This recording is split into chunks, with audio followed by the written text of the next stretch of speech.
Now, at number 3, you have Malik Willis from Liberty. And for a lot of people, Willis is the most polarizing player in the draft. I don't think it's any secret that our beloved Pittsburgh Steelers absolutely love Malik Willis. And I saw yesterday when I was at the gym, Ike, that Todd McShay in his latest mock draft has Pittsburgh selecting Willis with the 20th overall pick. He's your number 3 quarterback. What did you see from Willis? Yeah, I compare Malik to a Deshaun Watson, but not as polished coming out of college as a Deshaun Watson. When you look at his mobility, I thought he was probably the most mobile out of everybody. His athletic ability, I thought he was the most athletic out of everybody. As far as like speed-wise, I didn't think he had the speed like a Deshaun Watson, because I think a Deshaun Watson is a very unique and different quarterback. But when you want to do some kind of comparison, this is exactly who I saw. You know, he wasn't Deshaun like Deshaun was at Clemson. But when you want to talk about, okay, who has the most upside, I think Malik Willis has the most upside. And he's another one. He sat in the pocket a few times, but he'll rather run than bite the bullet.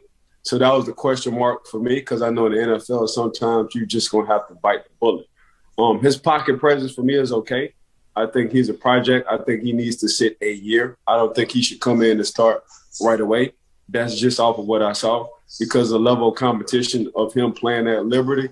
When you get to the NFL, I'm not going to say it's a culture shock, but, man, it's totally different. The things are moving way fast. The guys are bigger, stronger, and fast at the same time. So I think if you give this man a year, man, he can kind of get accustomed to, and he'll get a chance to diagnose what it is in his playbook, what it is, the speed of the game. Then I think the following year, he'll be exactly where he needs to be. I think nowadays, these unless you're special, these offensive coordinators, these coaches always want to prove a point quick.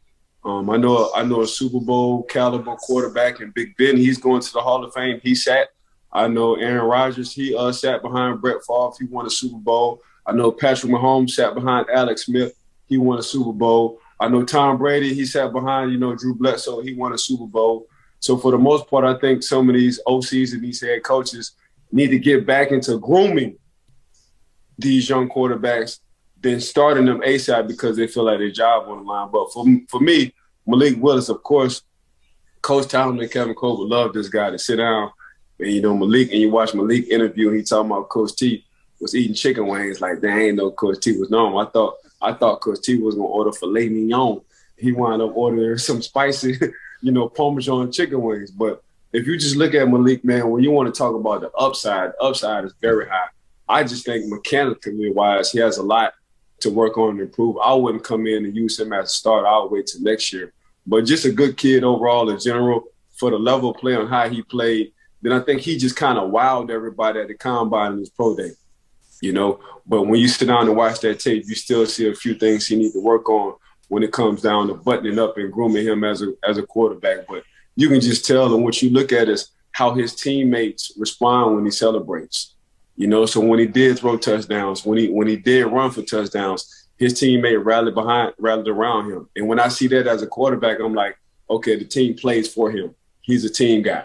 Because you can see a few times, even in the NFL, and we're talking about the Cleveland Browns, everything that Baker Mayfield is going through right now, none of his teammates are rallying behind him.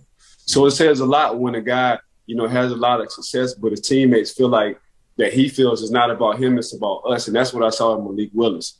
And then when you meet his parents, and then when you talk to him, him helping other people when they get to the combine, him helping clean up, him talking about his mom and his dad. It's just a lot of things you just like about Malik. So that's why I had Malik Willis as at number 3 when it came down to this quarterback and these quarterback positions for the 2022 draft. I think he's a second-round draft pick. I think he's a project. But I do think he has the best upside out of all of them that we're going to talk about today. In my notes as well, I had that he could benefit from sitting for a year. A 3-star prospect from Atlanta, started his college career at Auburn, backing up Jarrett Stidham, and then played at Liberty. And Hugh Freeze's, it's a heavy RPO offense, which there's more and more of that in the league now, Ike. And we always talk about the importance of quarterbacks in the modern era and the importance that they need to have mobility to extend plays. You see the touchdown to interception ratio, but then I see nearly 200 carries, 878 yards on the ground, 13 rushing touchdowns in 13 games. So he can get it done on the with his legs as well. If he can figure out, how to diagnose, how to read defenses. Again, that's why I think he could benefit from sitting, learning, waiting, and learning under a veteran, and then coming onto the scene. I'm very, very excited to see what he can do at the NFL level. And speaking of go ahead, Ike, and then we can go to our next quarterback. No, I agree. I said agreed. I agree with you.